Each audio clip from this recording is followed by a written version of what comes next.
Hello, and welcome to Agents of Nonprofit. My name is Alexander Lapa, and I'm here to speak with everyday superheroes helping nonprofits using technology. Joining me today is Tasha Van Vlack to talk about training and language in the context of technology. Tasha, you do a lot more, of course, than just language and training. So maybe you could introduce yourself. Who are you and what do you do? Yeah, absolutely. Thank you so much for having me, Alex. This is really exciting. So, I am fairly new to the nonprofit tech space. I'm 2 years in, but sometimes it feels like it's brand new because the tech space is changing so much. I'm part of the cloudStack services team, and we work on the Salesforce platform. So, Salesforce is considered the number one CRM in the world in terms of sales, but it's a smaller nonprofit ecosystem. So our team works as a Salesforce implementation partner. And so we exclusively support nonprofits and support their move from many legacy systems, sometimes that's Excel, and move them over to the Salesforce platform. And then your role at the organization is what exactly? Yeah, so it's a small organization. We like to kind of tout ourselves as a boutique Salesforce implementation group in the particularly Canadian nonprofit fundraising space. So I began as just someone who was supporting the sales team. And then the role has really grown into a full time role that includes marketing and sales and as well customer success, particularly training and support for new clients. Cool. So let's jump into training then. Sure. When you have a project, when do you normally start talking about training? Wow, this is something I think that we've kind of evolved with over the last year in particular. But I like to talk about training as part of my sales process, and I use it in marketing quite a bit. Talking about the training piece, I think it's something that for nonprofits, I found they're concerned about product adoption and how that is going to work for their team. So, by talking about training right in the beginning, in the sales discussions of what all they're getting when they work with our team, I think that training and an investment in training is a piece that I like to discuss really, really early. Make sure everyone knows what the expectations are and expectations on the part of the nonprofit team as well, what they should expect to invest of their time in order to get comfortable with the platform. I would consider training to be part of the change management in that, look, there's new changes coming, part of which we have Yeah. to train you on how to use new systems. Let's say in this case, Salesforce. How would you define training? What is the end goal of training specifically, sir? A definition maybe you could share with us. Sure. So I think, at least on my end, the main goal of training, and I'm always trying to keep that goal in mind as I'm crafting what the training is going to be, is really surrounding the idea of how is the customer going to use the product without us. So sometimes it's very unique where we have a team that the focus is very much on fundraising because they're new to Salesforce. They're kind of just jumping in with one section of the work. And I know you work in Salesforce as well. So I don't know if you find this because nonprofits have usually smaller implementation budgets than a for profit would. They're often having to pick and choose what they focus on first as part of their Salesforce journey. So phase one is often fundraising. Makes the most sense. It's kind of a quick place to see easy returns. And it's also something really hard to manage in an Excel document. So when it's fundraising with the goal, and I'm looking at the training, I'm always going, well, how is the team planning to use it? Are they looking at using Salesforce engagement levels? Well, then I have to make sure I'm putting that into the training and really describing all the different steps from front to end to set that up. If the goal is program management, then that's a very, very, very different training. So I think my goal is always how are they going to use this by themselves and trying to make sure that, step by step, there's supports along the way that kind of, it's not just product adoption, but it's that empowering them into the product to feel confident that they know how to use it. And that's always, I guess, the main goal for me is to and sometimes that's actually putting them on the spot and going, okay, so, we chatted about this, how would you set this up for this particular contact? How would you enter them into this, engagement levels, or what are your engagement levels? Do you have a platinum donor level? Do you have, or are you basing it off of volunteer hours? How do you set up those pieces of your engagement levels in Salesforce, and then kind of working my way backwards as training? Based on my experience, I would also add to your comments in that one of the training goals is to make sure that they're self-sufficient, right? You want to train them however long it takes, but to teach them how to fish, so to speak, so that they are self-sufficient. They don't need to come back to you or to their consultant every time they have a single question. Would you agree? Sure, absolutely. And I mean, I found, at least for speed, in that, early training days, we maybe do a couple in-depth trainings where we're really going front to end. But Vidyard or something similar, Loom, there's so many different products on the market now. Being able to quickly, when I get a question from a client, jump right into my demo org and actually send them a video seems to be one of the easiest ways to train people. And I've only really been using it for about the last 6 months and doing it that way. But compared to writing out instructions or sending them to Trailhead, which sometimes can be great, but really then puts the onus on the client to figure out those different steps. And they maybe just don't understand really what steps they're even looking to take. So I'm finding finding new tech tools that allow for different styles of learning. I mean, there are many choices, right, for different types of training. And I'm curious to see the answer to the next question and it might be a big question, so maybe we'll break it down a little bit, but what would you say is the most productive way of training a nonprofit? Train the trainer, like a podium style, interactive workshops, on-site recordings, visual. Like there's a lot to unpack there, but let's maybe start at the high level. What mechanisms have you found to be the most sticky for training? Yeah, absolutely. We have been using GoToWebinar and doing webinar style trainings. Sadly, the whole time I've been working with this current company, it's been during COVID time. So nothing was happening in person. I would love to do that. That actually would suit my personality and probably feed my extrovert soul a little bit to do something in person. So instead, we've been working with GoToWebinar, where it's live. I find, even though online live is a little tricky and not everybody's favorite spot, and you sometimes aren't getting as much engagement as you would like, it does seem to have better results than when we're asking people to just go and check out recorded training videos. It just doesn't seem to work that well. I think it's more easy to avoid the training when it's being sent to you as a recorded video. So I find with our nonprofit clients, the more we can encourage them to attend this live training is better.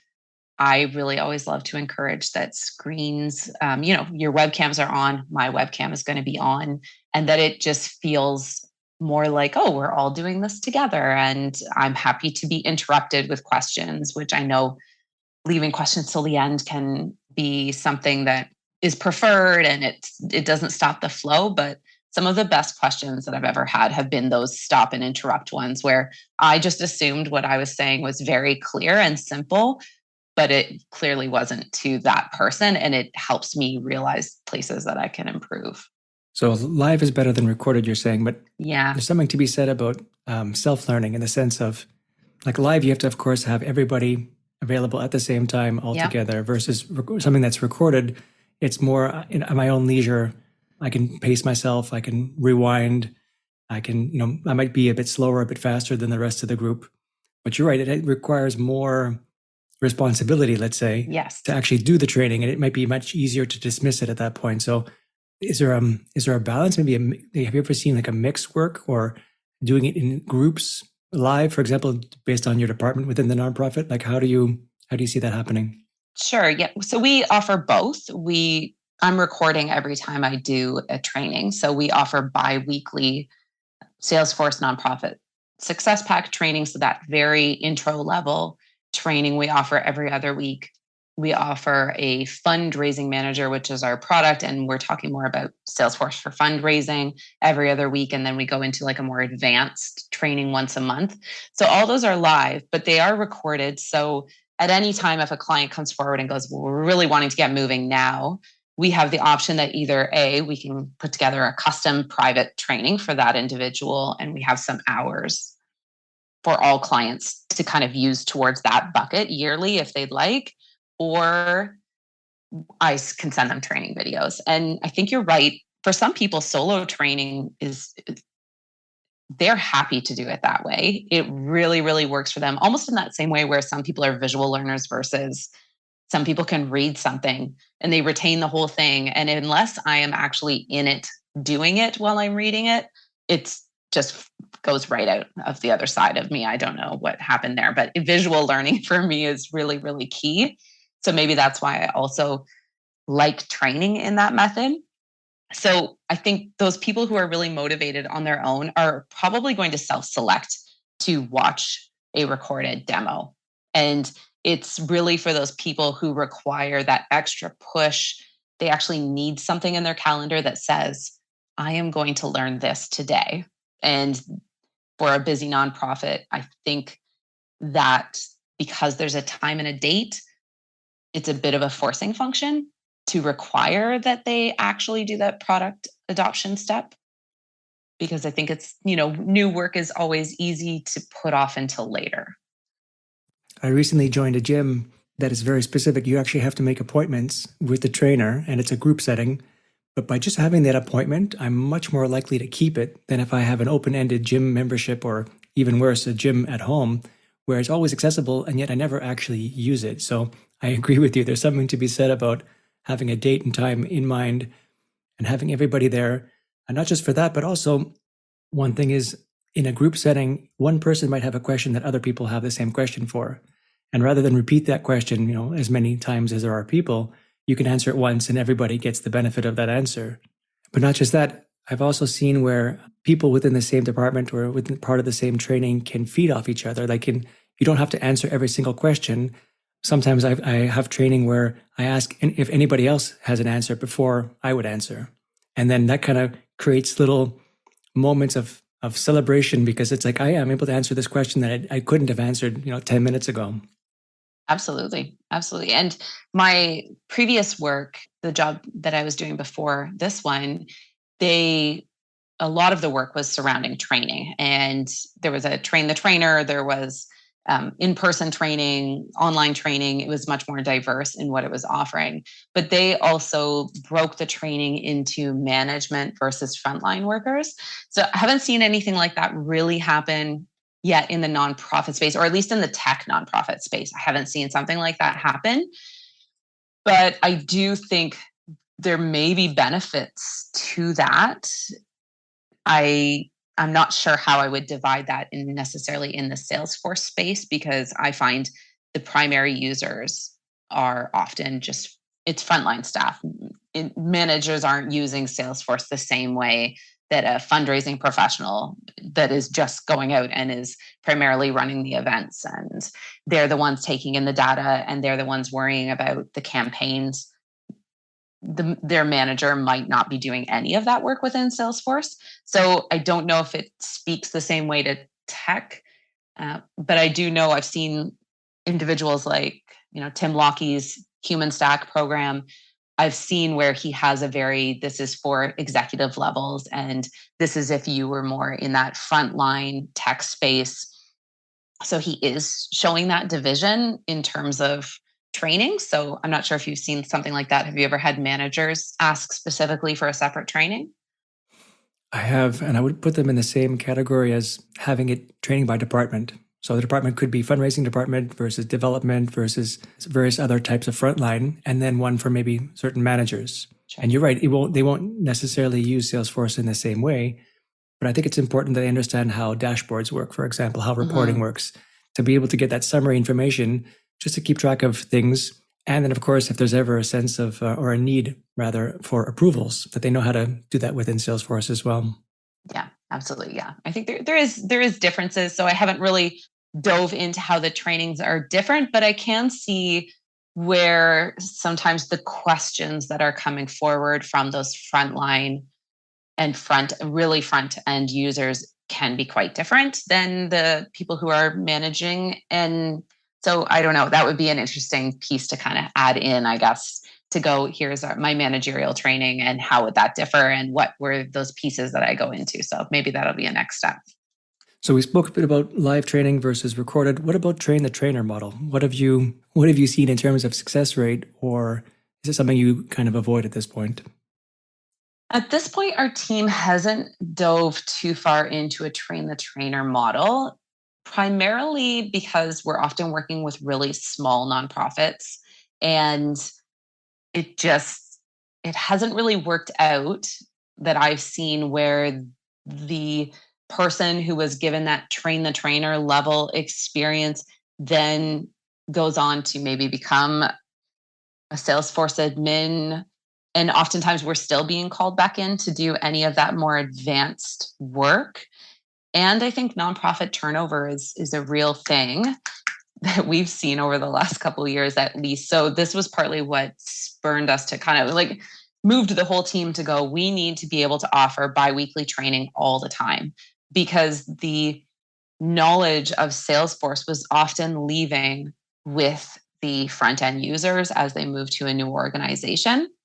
And new incoming people were not hired quick enough to ensure that they were trained by the person that they were replacing. And we would sometimes end up with organizations we'd worked with 3 years before coming back and going, we haven't been using Salesforce for 6 months because we have no one on staff who knows how to use it the way it was set up. So that was also partly this kind of open training. If you've ever been a cloudStack client, come and join us for Salesforce basic training, just to ensure that either with new hires, we were the people who were training on the basics, and maybe their own internal staff kind of took them to the next level to go, oh, well, this is what our team in particular is doing with the platform. But also to ensure that there was never that spot where an organization felt like they'd done this huge investment into this technology and had no idea how to continue to use it when the tech advocate potentially left the organization.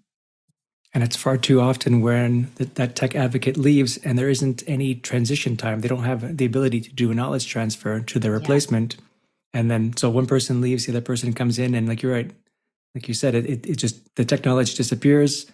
And it doesn't surprise me that you have clients coming back to say that we haven't used it because we don't have the people who know it very well. Absolutely. I imagine then you have to have some kind of, on your side, have to have an engagement with the nonprofit to make sure you have an ongoing training package, let's call it, yeah, as well as all the material you've ever needed the first time around has to be kept for follow-up training sessions. Yeah, absolutely. Absolutely. How can a nonprofit be in the best possible position to receive training? Like if we're doing, let's say, a live session, obviously there has to be some kind of prep work to make sure people understand what they're going to hear, what they're expected to do. Can you speak a bit about, those kinds of points to help a nonprofit be prepared for that training? Sure. So there may often be multiple training spots within an implementation according to how long it is.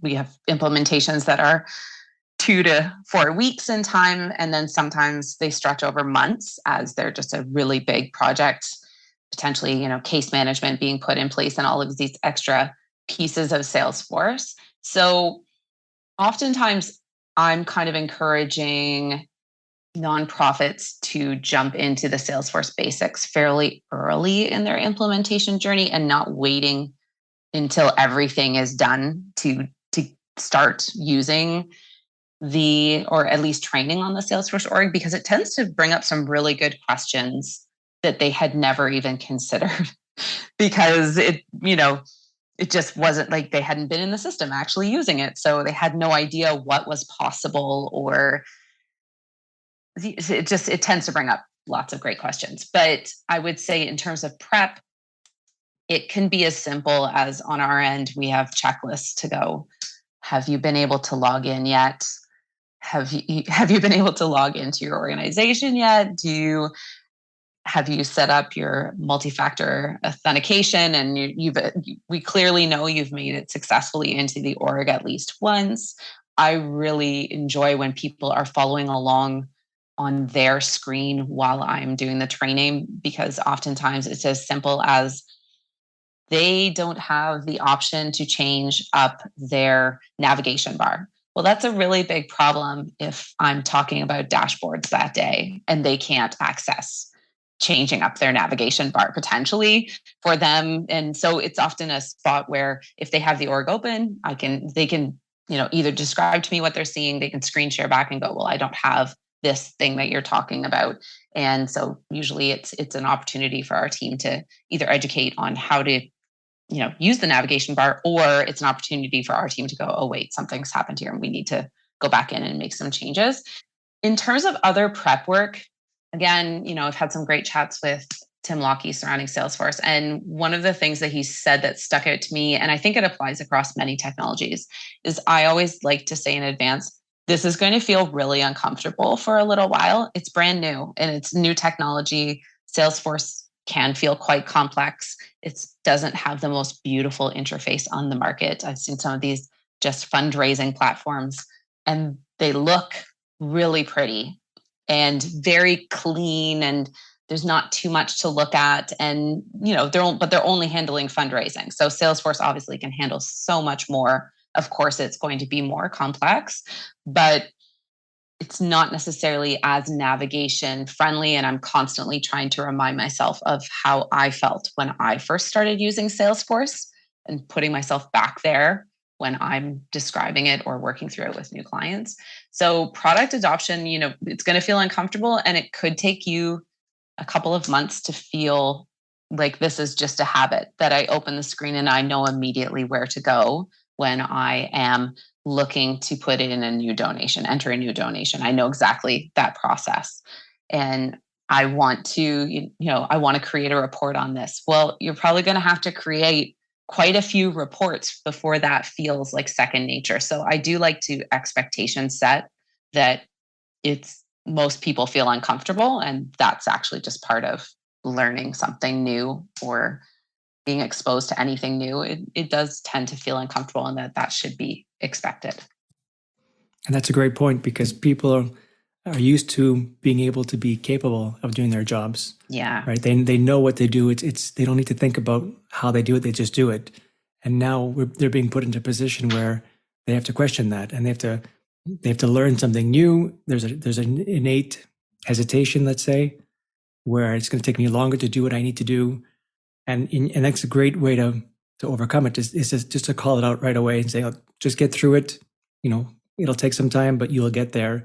And then hopefully their job will be easier, better, faster, stronger once everything is done and they're at that point where they're at the same level of comfort as they are before. Yeah. No one likes to feel incompetent, right? And I think in the nonprofit space, there are so many incredibly talented people wearing so many hats at the same time. So they've had to figure out, how to raise funds while also managing QuickBooks Online, while also, setting up a new event, and they're, and talking to donors, and like they're doing all of these many, many different things at the same time. So these are people who I think are willing to try new things, and oftentimes they're very, very successful at those things. So to be thrown back in, I mean, I'm almost 40. I don't like to feel incompetent very often. That's not a safe space for me. And so I think we almost instinctively move towards the things we feel comfortable in, and tech can feel very uncomfortable for people. And the reality is there's a lot of shifting technology needs, things that were working really well for nonprofits even 3-4 years ago suddenly are falling very flat, and it's very easy to get left behind as this huge technology. There's just such a takeoff, right? And now in AI, and you can see so many changes happening so quickly that I think it almost puts all of us into that space of wanting to feel even safer, because we're having to handle so many new changes and new incoming information. So anecdotally, I've also seen a lot of overwhelm with the idea of something, another new thing we have to learn. Yeah, and there's no magic bullet for this one. It's really, we'll get through it together. Let's hold hands and Exactly. push through it.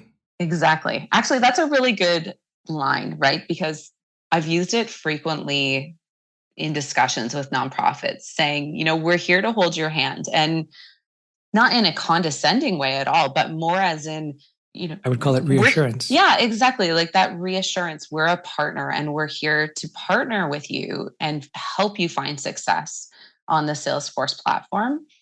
And I think the other tech outfits that are out there, similar to Salesforce as well, the ones that I'm seeing people be just absolutely thrilled and excited about are those ones that are have that very same mentality of partnership, of we're being, partners in tech versus you're buying our product. I think it's just, it's so much more than just a product, and just selling a product is different than software as a service, for sure.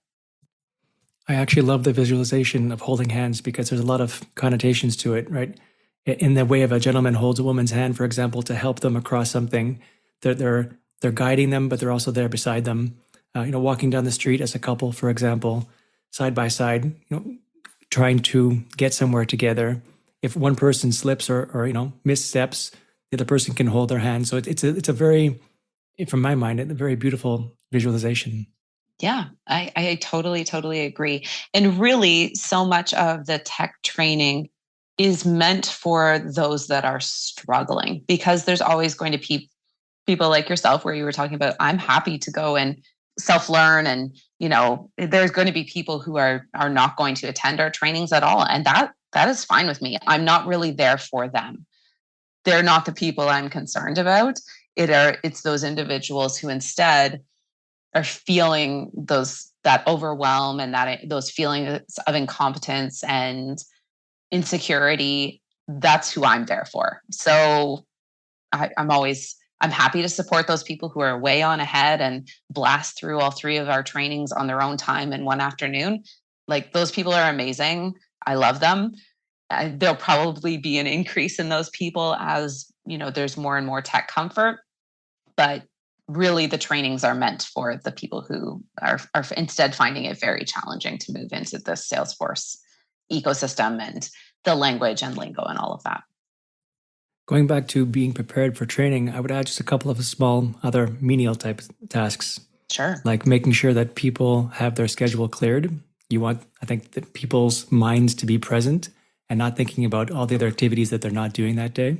Yep. I would add no mobile phones. Turn off your phones completely, if possible, because again, no distractions. You want to be focused on what you're going to receive because it's a lot of new information. Yes. And then the third one would be that feedback is welcomed. That during the session, the system or the project was built in a certain way, and getting that kind of feedback helps. And my question to you is, how do you mitigate or manage that feedback? Because sometimes they might say, well, the way it's been built doesn't work for me. Can we change it to be in some other way? How do you manage those kinds of comments? Sure. So I kind of have a beneficial spot. I'm sure it might be more difficult for someone like yourself who does development work as well. It's really easy for me to go, I don't know the answer. Let me look into that for you, because I honestly don't know the answer oftentimes when it comes to development work. That's not what my specialty is. That's not what my role is on this team. Sometimes I'll have a quick and easy answer. We had a client recently go, can we just hide that setup icon from all of our staff? Because I always like to walk through and go, here's the setup icon. We highly recommend your team not touch this unless, you have a Salesforce admin on your team or things like that, because you can make some pretty big changes quickly by mistake, and we have to roll things back. And so she wanted to hide that from her team. I wasn't sure what the answer to that question was, but it's very easy for me as a non-technical person working with a technical team to, I think, sometimes very honestly just say, I don't know the answer to that, but I'll find out for you. And I find that there's a lot of acceptance when you're really honest about what you do and do not know. I can usually find out for them pretty quickly. I'm not going to interrupt the whole training to go and find out for them what the answer to that question is. And there are some times where a more complicated question comes up that's clearly moving into our advanced training. And I will say, I will answer that for you in an email after this session, or I would recommend, that next training level is going to discuss, this advanced reporting capability. So I never try to ignore the questions, because then I find people, I don't know, it leaves a bad taste sometimes in people's mouths when they're not, something they have a concern about is not addressed, but it doesn't necessarily have to be answered, I guess, right in that moment. I agree. I think honesty is definitely the right policy, because part of what you're doing by introducing something new to them is building trust as well. Trust in yourself, trust in the new system. So honesty really pays off. Absolutely. And the way that I would answer that kind of question is maybe, or not necessarily, I don't know, but maybe, and it depends on how the complex the feedback is.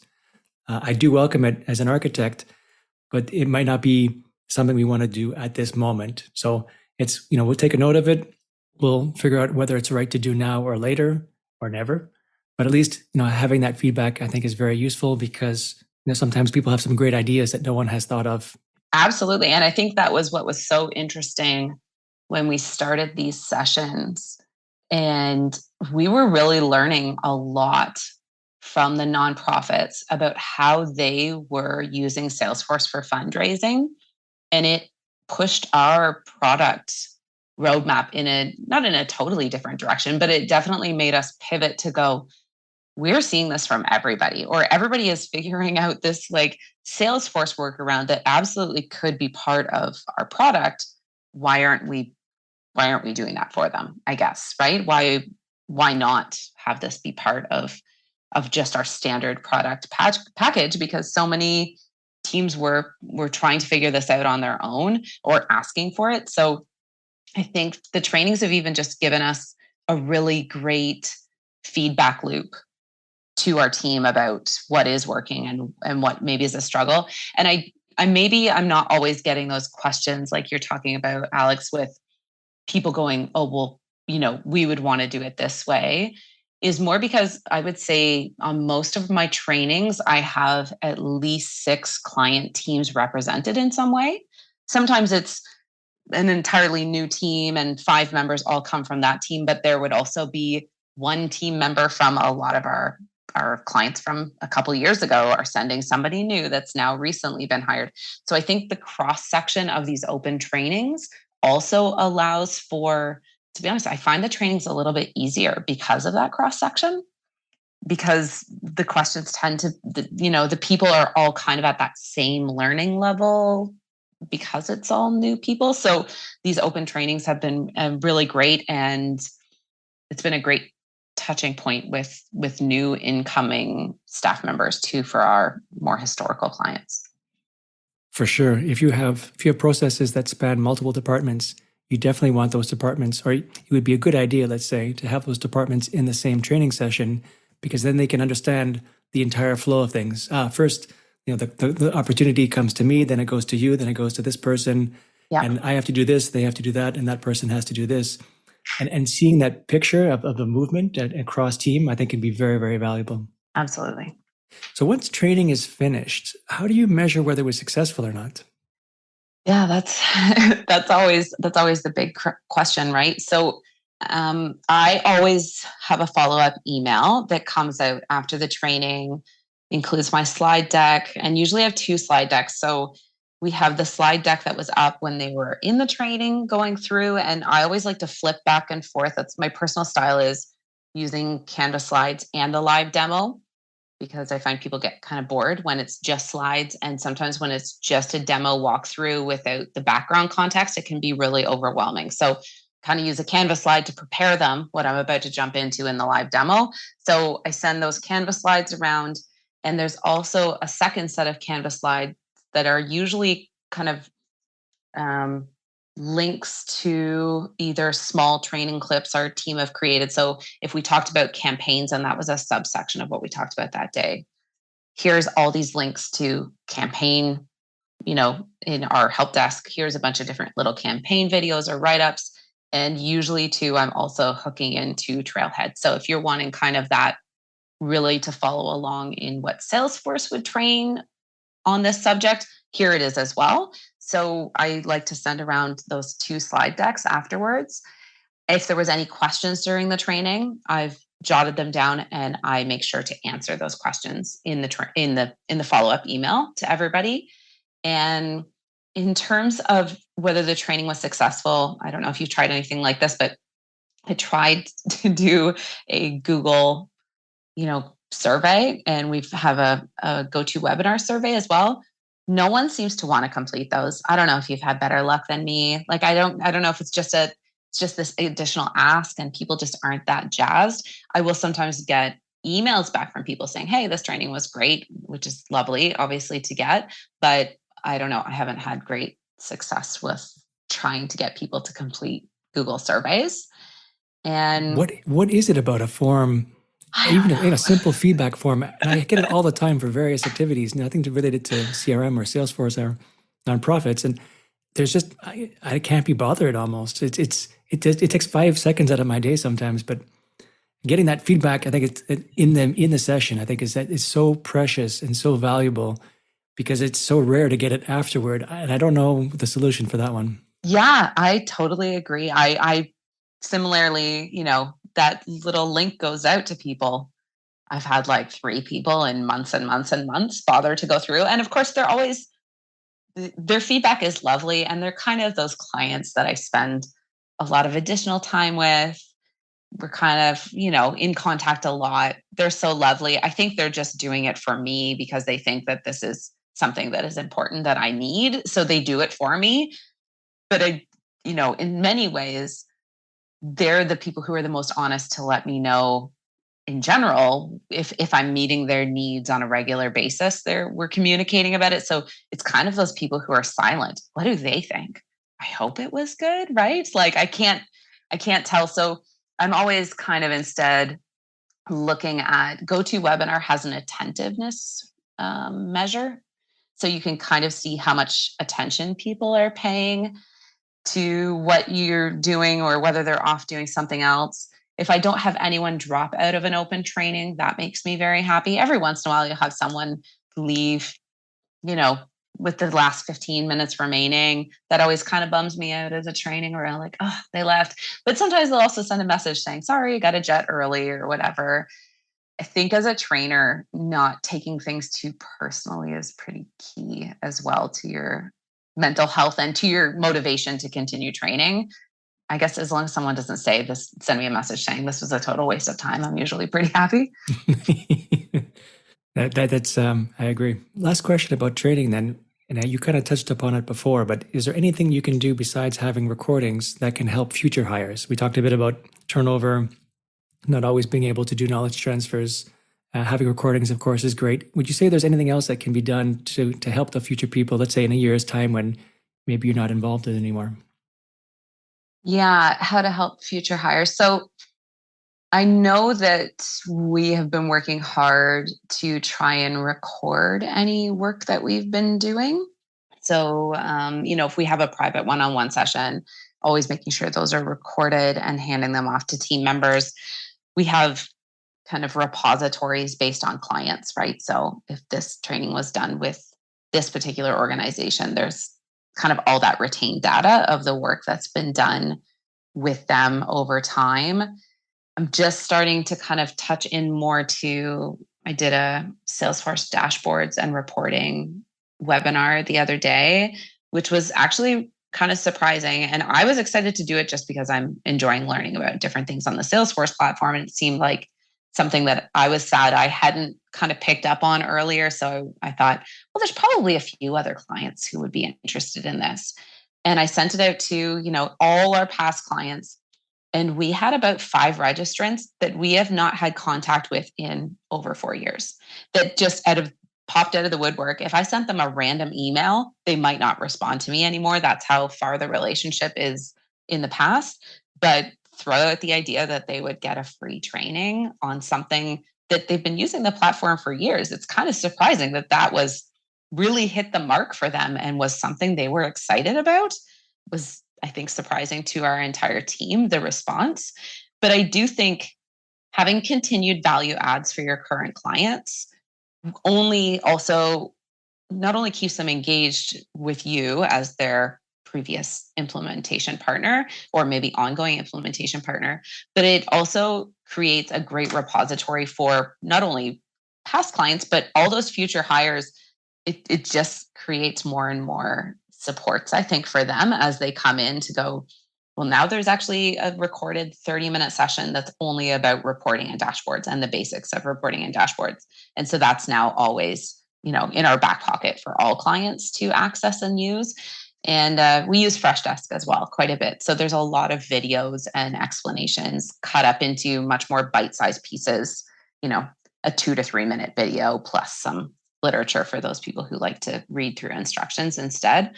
So I think those are the pieces we've really been working on for all future hires beyond the open trainings.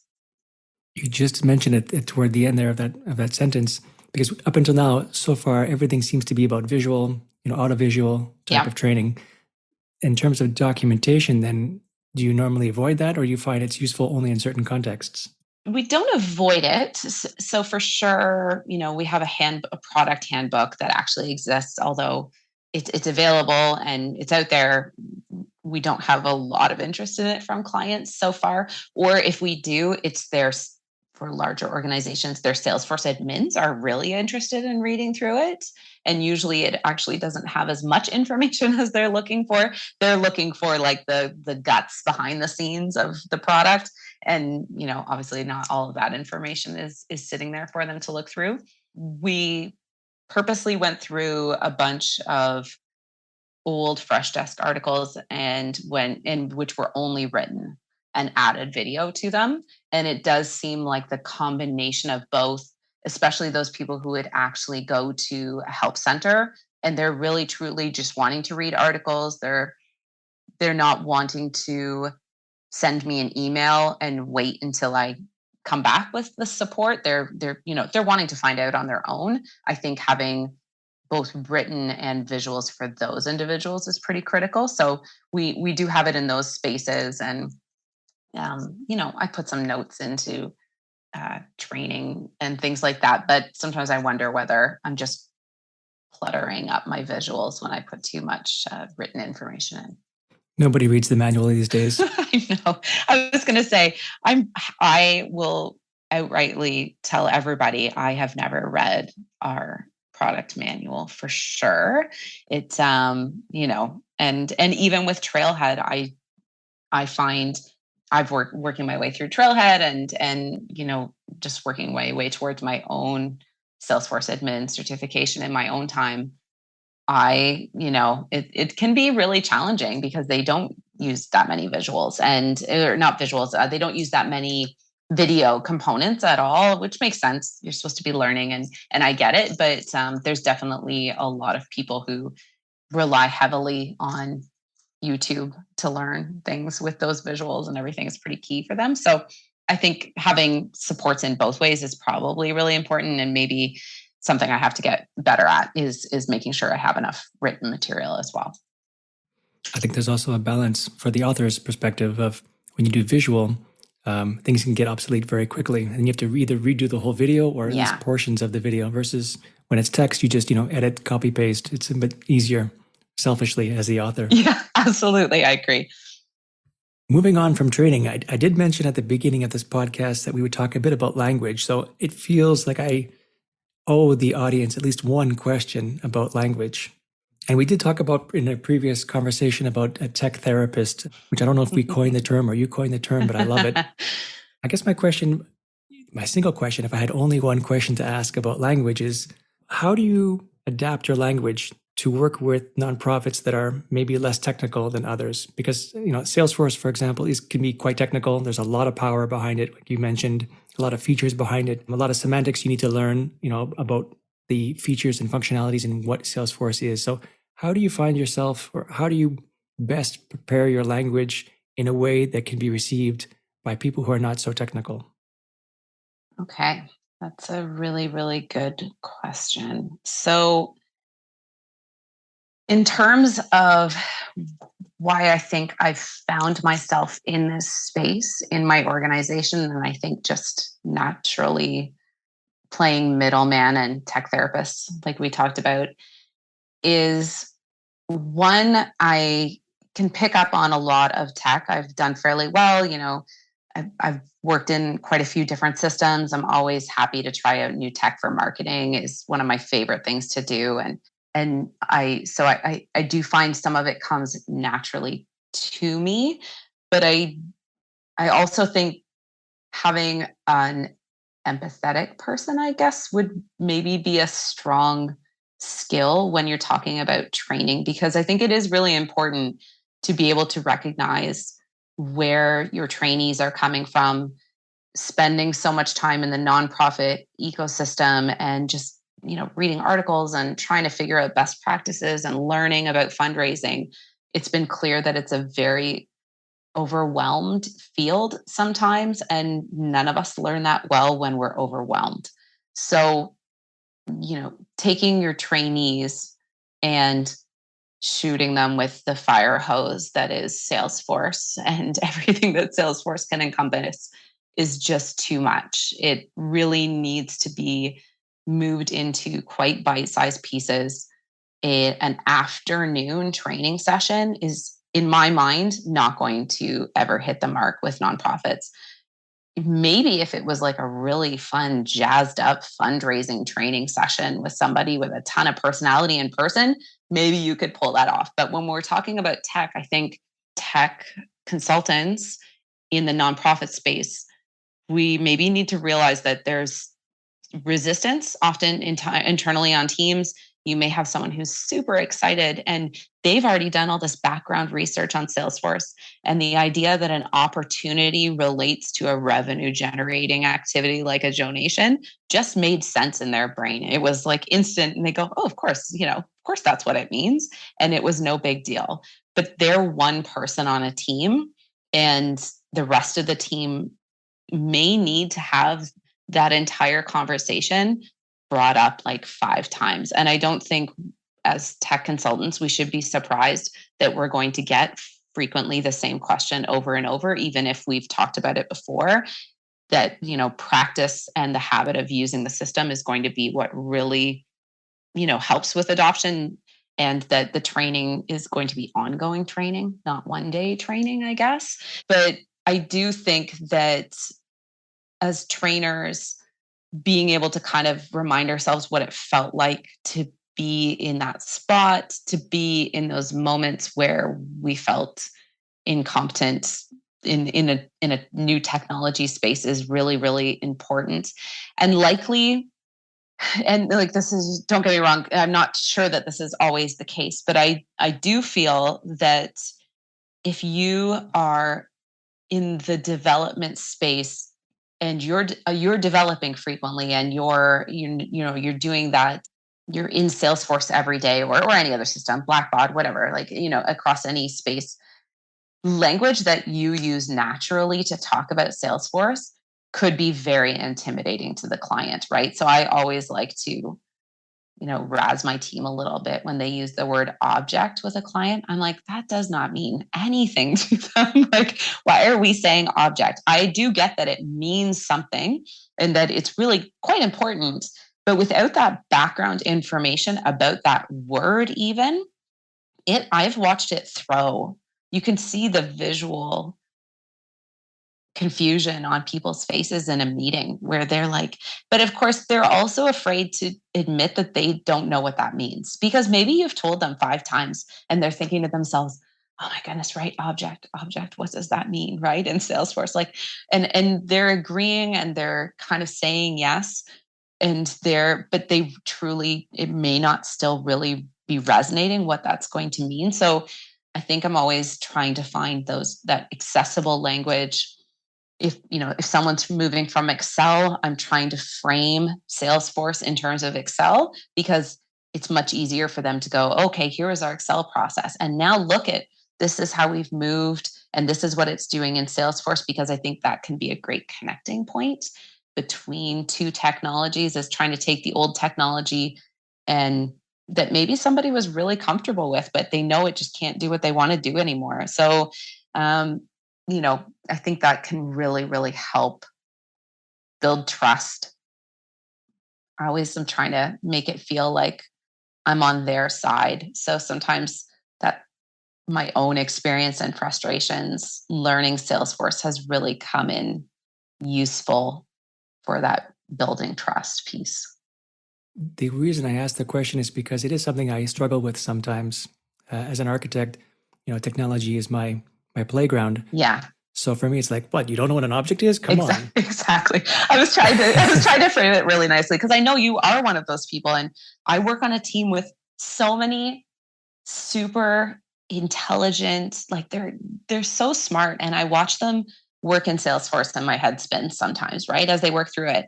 But as I've gotten to know Salesforce more, and as I've started to understand the fundraising experience, like I think that's where it can be really enjoyable to have somebody who's that middle ground a little bit, who gets enough of the tech stuff to kind of go, okay, yeah, like I can talk with my team about it. I'm not suggesting how to solve problems. Instead, I'm bringing forward the nonprofit problems and going, what would be our solution to this? Like, how can we support this team on this problem?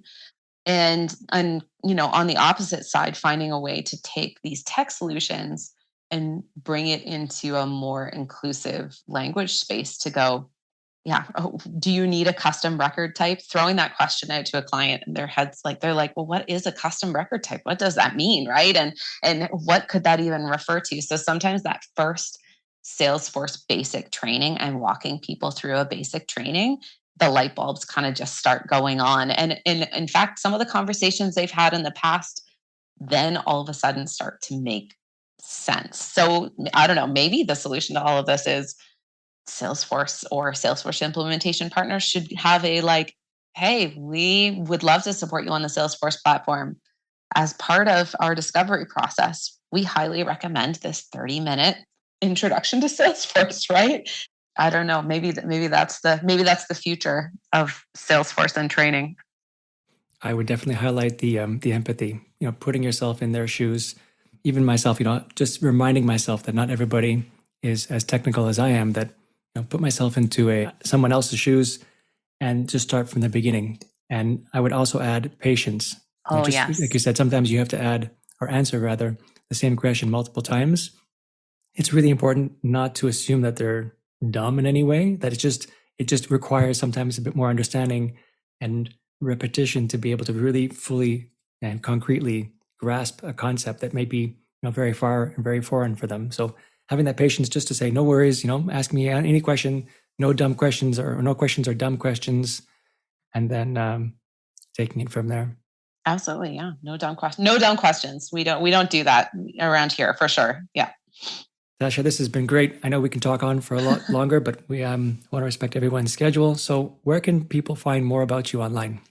Sure, absolutely. So cloudstackservices.com is our website for our greater team. And I'm on LinkedIn, and I would love to connect with people if people are looking for just, someone to throw some tech ideas at. And one of my favorite roles is kind of playing tech therapist, and even just what do you need when you're looking for a new nonprofit CRM? Because I think that's quite unique. It's a unique space. And so I'm always kind of sharing about that nonprofit training, nonprofit CRM journey. And yeah, I really love the subject, and I'm feeling really passionate about it. So would love to connect with anybody. Awesome. Thank you so much for joining me today. Absolutely. Thanks so much, Alex. All right, folks, that's it for today. I'm Alexander Lapa, and I hope you join me in the next Agents of Nonprofit.